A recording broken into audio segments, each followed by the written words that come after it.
He has a 1-1 count. That one's struck high. Left side. That one's going. That's out of here off the lights. You have to be kidding me.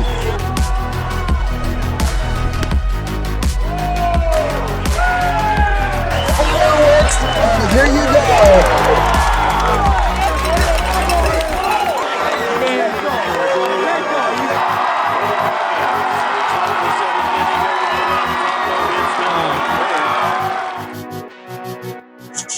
Welcome one, welcome all. Class 3A Week 5 rankings coming your way in a matter of seconds. Hey, be sure to check out our actual High and Tight show. Should be dropping Monday afternoon.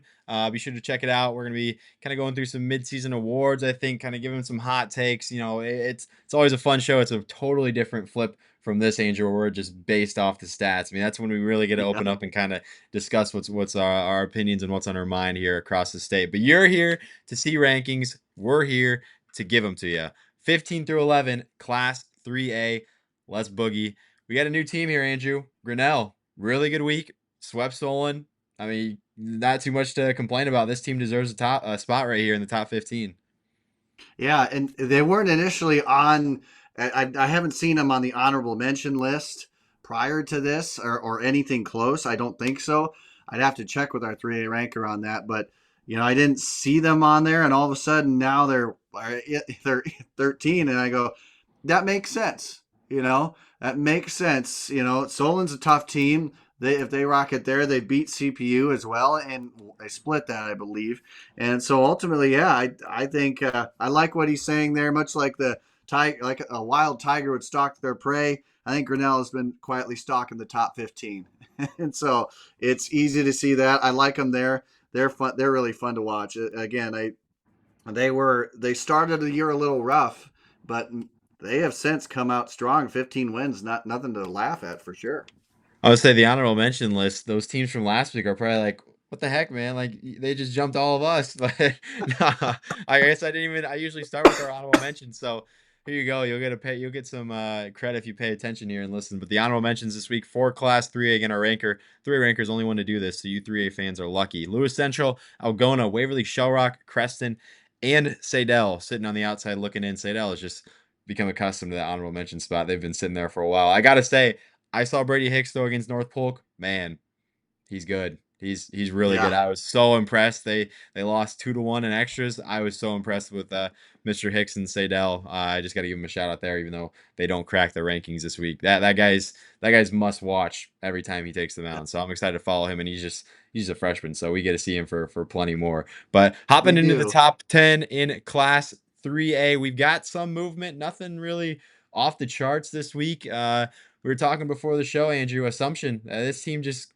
keeps kind of quietly stalking the 6 through 10 spot, and they finally get a pretty good promotion here to number 6, just outside the top 5. Well, they have been consistent, and I know I've talked about it, and it's really, I think, apparent that the 3A ranker does view your schedule as part of the factor of what goes into where you end up in the rankings. Because in the end, they put up, again, a top 10 schedule every year, it seems like. And, I like what they're doing here. I like Isaiah Rose, for one. He is, every time that we've seen him twice now, 3 times for broadcast games, and he has had at least one hit in every one of them. And I think he's had a hit in almost every game this year so far. It's been so fun to watch this program go. And yes, have they been up and down at times? Well, yeah, sure. I mean, I think assumption is, people kind of look at it and go, okay, they're trending downward a little bit. Okay, well, we can look off of them, but they get done what they needed to. Davenport Central, their only loss of the week, and that's a 4A squad. So you have to account for that a little bit, but they did what they needed to. They beat Burlington 17-4. Williamsburg, newly minted in 3A, 19-7. And so they lost one game, but they won the games that they really should win during this week. And so, I think that there is something to be said in consistency about how you put it up. Yes, the beginning of the season, it was rough for them, but they have vaulted back. I think that they're going to be one of the more consistent teams you see moving forward. I mean, Andrew, you bring up a really good point with the 3A ranker really having to factor in strength of schedule, because 3A is the one class where you see a lot of really good teams playing up a lot, and Yep. I think that's more true than 2A and 1A. There's no doubt. I mean, 4A you can't even Yep. really factor it in because they are the top. But I mean, Assumption, they're constantly playing up. Xavier, they got a whole conference full of 4A foes. Waller, Western Dubuque, all those teams are always playing up. So that's 3A ranker. I'll say it, that might be the toughest one to really rank, because you got to cross class a lot and decide how good is this team compared to 4A, 3A. So, I mean, it's a great point. I'm glad you brought that up, because it's tough, and that's why a lot of these teams might not bring in a sexy record to the postseason, but you know Yeah.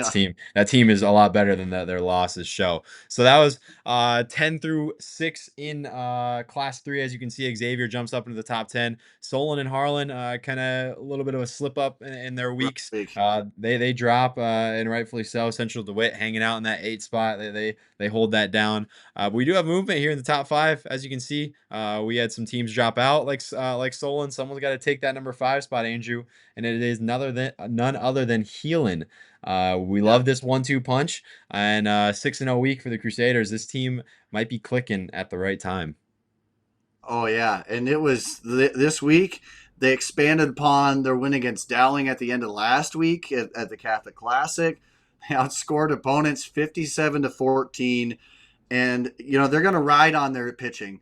And the thing about it is they have the offense to back that up.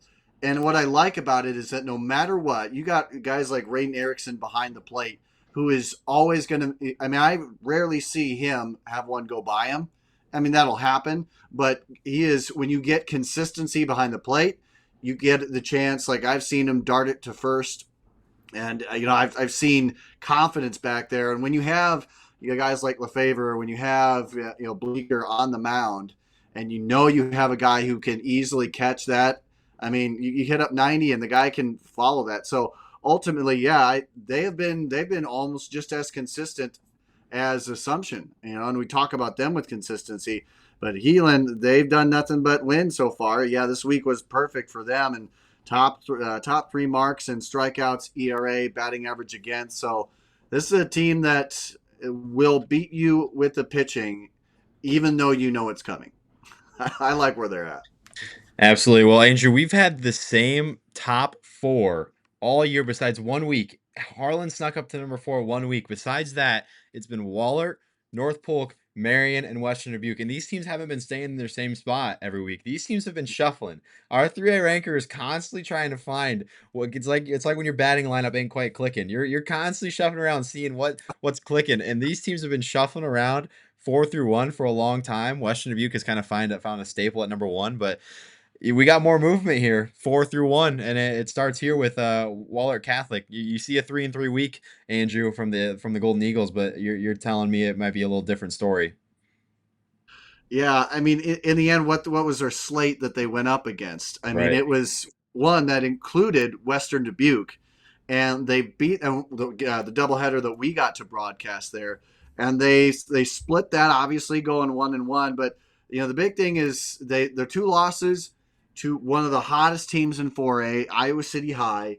They're rolling, but you also have wins over Center Point Urbana, Davenport North, and of course Western Dubuque. And all of those top 15 ranked teams in their respective classes. So I think this is where he looked at this and went, yes, not, 3-3 week, but in the end, who you lose to has to matter as well, because Iowa City High, I swear, has one of the best pitching combos. I love Schrader. I love what he brings to the table. Talon Young. I mean, you get any one of those, and I think that's who they saw in those 2 games, and that's going to be tough for anyone to win against. So, yeah, who you play, I think this is where it's the biggest example of that, because you picked up 3 wins against top 15 opponents. You lost 3 against top 15 opponents. So, in the end, I agree with him. I would find it very hard to move them down more than 1 spot here. No doubt. Well, another team moving down one spot, and it's North Polk. They suffered their first Raccoon River Conference loss. I believe it was their first to Ballard on Monday. Yeah, Mr. Luster from the Bombers threw what looked like a really good game. I got to say before I hand it off to you, I got to spend a whole day with Hunter Cook on a day of his start against Sadell. Really, really cool stuff. I'm going to be taking tomorrow and really diving in and editing that. It's something, Andrew, we've talked about for a while, doing the day in life and kind of yeah, showing what these kids do and what they're what I mean these are just we talk about them so much as baseball players, but these guys just have normal lives and they're just normal high school kids. So I think it's gonna be super cool to see Hunter's day in life. He was super good about it. I'm really excited for everyone to see that. So kind of keep an eye. That stuff's gonna be dropping. Hopefully we can get that out mid this week and give you guys something to yeah. watch. And hopefully we can go on to somebody else. If you got a player, if you got somebody on your team, coaches, athletes, parents, if you got someone that you think would be a great highlight for us and a Oh, good model of your program, shoot us an email, shoot us a message, Andrew and I, or whoever you can get a hold of. We want to start lining those up because I had a ton of fun and I think it's going to be really cool. But North Polk, Andrew, back to the analysis. North Polk dropping a yeah, spot, not really panic. I believe they can clinch yeah. the Raccoon River this week, and it's same old Roggy Cook. Those guys are going to win you a lot of games. Yeah, this one a little bit of a head scratcher, but I think they played 3 games, 2-1. I again North Polk to me is I can easily put them as a top 2 team. Unfortunately, I think for a ranker, you went well. I can't put 2 teams at number 2. Yeah, That's just yeah. not how it Co number works. two. Co number two. Are we inventing that? I think we could. I think that would put. Oh man, that would put a whole lot of loops in for us as we go forward. But no, I think that North Polk didn't really do anything wrong. I mean, yes, the loss to Ballard, but Ballard's a strong team. Yeah, I obviously there's no worry here. I think North Polk's still a top 2 team, well, top 3 team, and I think they're still cooking with Hunter Cook and others. Absolutely. Well, Marion, they put together an incredible resume. They slot up preseason number one team. Really has not done nothing to hurt them in their resume. It's just been a matter of other teams putting together better weeks. But this week it was Marion's week and it was the Wolves week, and they were 6-0 and they get a jump this week into the rankings into number 2, I should say. Yeah, and I think that's where we look at it and set the rankers going, okay, well, that's where we have the disparity there. I mean, ultimately, yeah, they were one of 2 or one of 2 or 3 teams in 3A to go perfect within the top rankings. You know, they beat CPU, they beat Benton, 2 top 15 teams. You know, they've by our count by on the broadcast they may have lost a big piece to that. Don't want to go ahead and say without knowing it for sure, but ultimately, we've seen them lose big pieces before, and they kind of bounce back here again. So yeah, their schedule put them up there, and I think this. I mean, you look at it, total bases, batting average, walks. As you go throughout this, this is a team that's always going to be up there in the top 5. The same way, and you got guys like Trey Frank, who I had a lot of fun watching him, man. I mean, he's poking it all across there. 39 total bases. He does have 12 walks, and he is one of the several guys to have a cycle. Meaning they've hit doubles, triples, home runs. They're one of the top 5 teams in terms of extra base hits on the year. You can see it. You can see why. I like him a whole lot. And what's not to love about what this program brings? No doubt. We've showed you 15 through 2. We got number 1. And if you've been following all year, it's the Bobcats, Andrew. And people are going to say 3-2 for Western Dubuque. Why are they number 1? Why do you think our 3 rankers stuck them here again after 2 losses this week?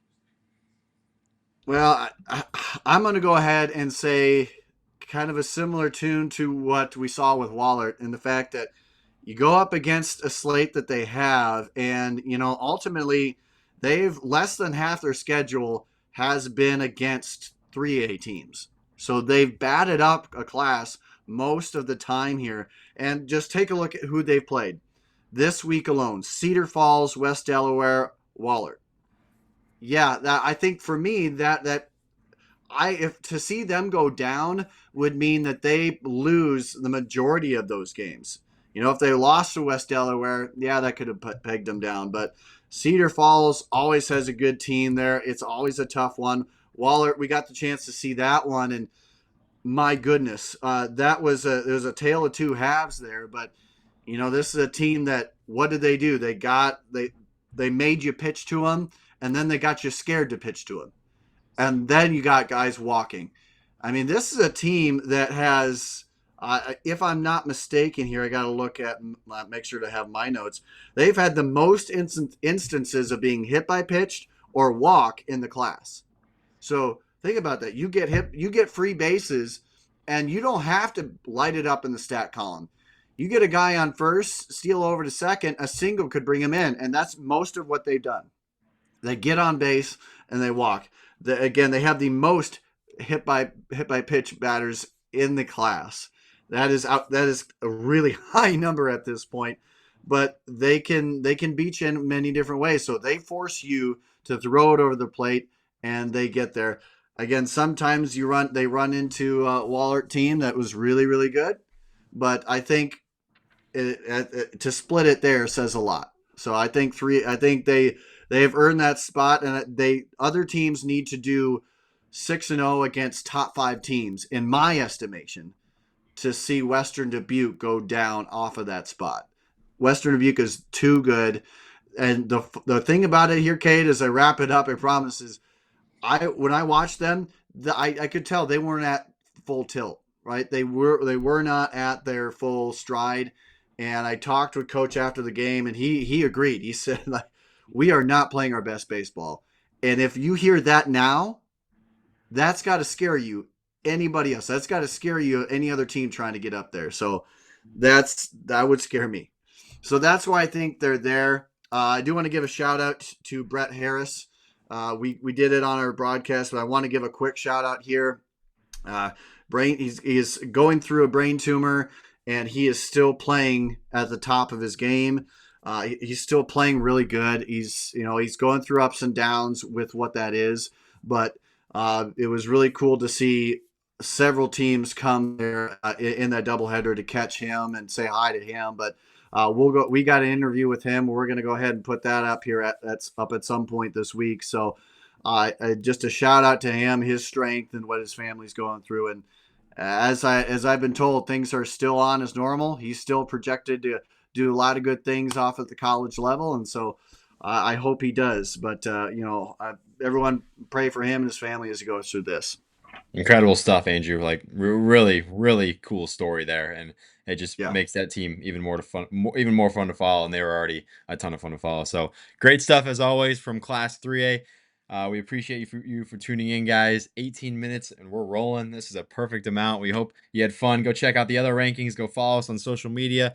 We got a ton of stuff coming. We got playoff pairings coming, I believe, next week for Class 3A. Big week. And before you know it, we're going to be playing games to qualify for the state tournament. So tune in. This is not the time to tune out. We're just getting started here at IABaseball. We'll see you next week, guys.